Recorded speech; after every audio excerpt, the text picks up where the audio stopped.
My expectations coming to this meeting were very positive. At the Strategy Center, because we've engaged with Southern Echo, with SWU and SWAP, we'd heard about the exciting sort of set of conversations and exchanges that the three organizations had. The other thing is that we also work in so many sort of intertwined histories, right? Our own history with SWAP through the Leadership Conference on Environmental Justice, or our work with SWU through the U.S. Social Forum, and even more currently with Southern Echo, we've been working around Dignity in Schools campaign to end school to prison pipeline. So in that sense, it was like, oh, this is three of our favorite groups in the same room. Only something magical can come out in that.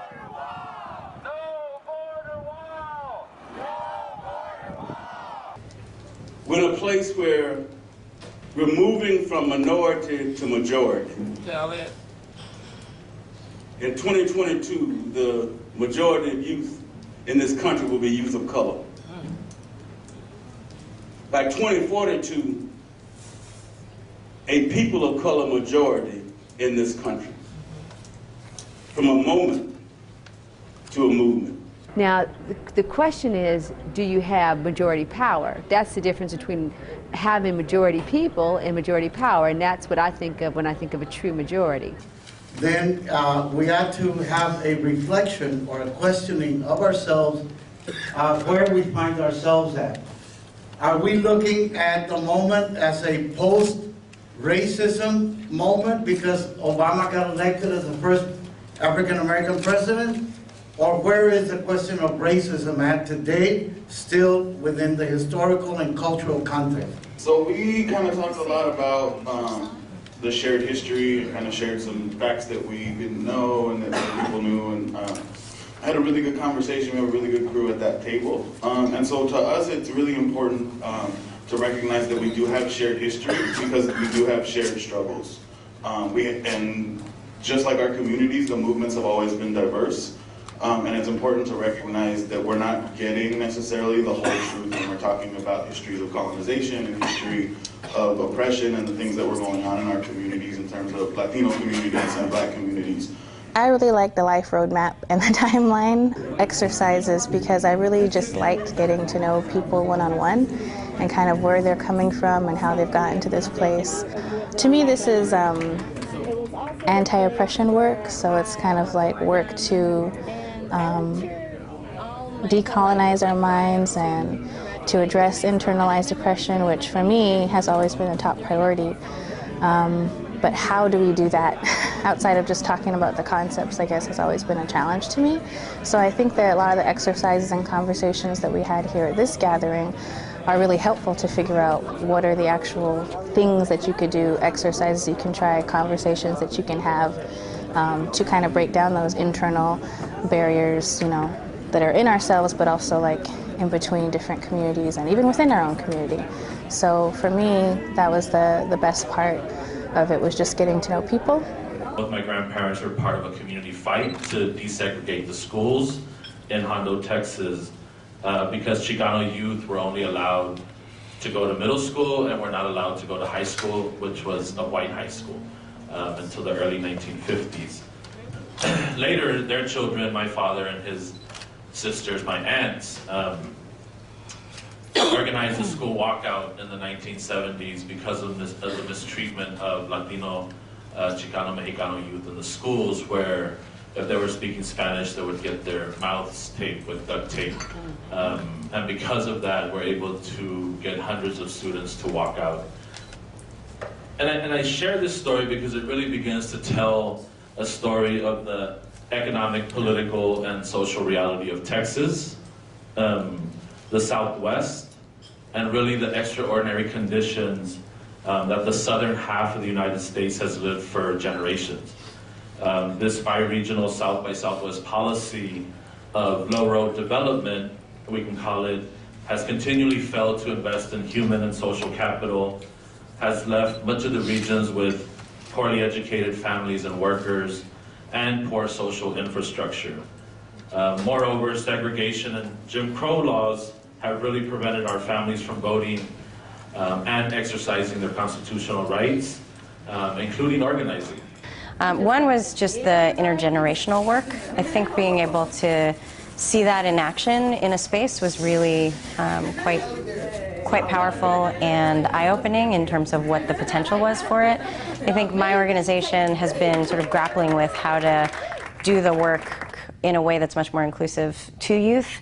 And I think I walk away not only thinking about sort of what's the youth project to do, but how do you really do intergenerational organizing and why that's important for the sustaining of an organization and a movement. So we're going back and entering into a strategic planning process, and I feel like that will be in my mind as well as the mind of the board member from Community Voices Heard that was here with me as we think about what's important for us to work on moving forward and evolving our organization. So we're hearing lots of current rhetoric around scapegoating immigrants and blaming that on our current economic conditions and putting our communities against each other and fight for basic needs and necessities that we're not being given. Things that we need like education, healthcare, jobs. Those resources that we need to provide for our families, we're not given the opportunity in the current political moment. The political movement, I think, for youth is focused around higher education. Because if we're talking about this shift that we're going to, that youth are going to be the majority, we can't have youth who are uneducated and oppressed by the education system.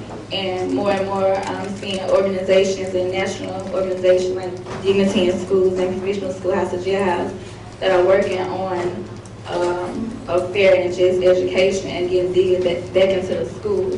Because there's so many times where education is, holding us back. It's not given to us correctly or in the right way for what we need to be the leaders when that time comes. I think a takeaway for me and for Black Mesa Water Coalition is how can we be intentional about building relationships with certain organizations or with the groups. And I guess what's still left in my mind then is how do we choose what organizations we want to really build these partnerships with, because there's all kinds of directions that we can go. There's some real similarities in the way that we've been able to build that movement there in Chicago, and what we actually did was actually started with building relationships with individuals that came from strong community-based organizations. We didn't start with the organizations, we started with individuals. Because a lot of times within organizations we don't even agree. And so we began there, and from there we began to build out and invited people from their staffs, from their boards. And what we actually started with is sharing the lived experiences. In fact, the lived experiences was something that wasn't even shared across culture. We started, for example, in one particular organization, target area in Chicago, we started among ourselves because we're so splintered in how we see ourselves that we had to begin to start sharing our own stories with each other. Well, I have been following the process from afar from the beginning, and I'm very excited about it. One, I think it's really important for us as organizers to do regional strategies to build toward national and global strategies. South by Southwest, I think, provides, probably the most important potential for dealing with addressing a multiracial, multicultural, cross-class, cross-age alliance building in the country. I mean, this is where most of the black folks are, most of the brown folks are, significant indigenous population all here. And if folks here can work it out, then that means all of us can work it out. We're gonna be one community. We're not just Mexican Americans, we're not just Native Americans or African Americans. We're one big group, and we need to come together if we ever want to see change happen. And this convening today is one step that we can take in order for our communities to get closer.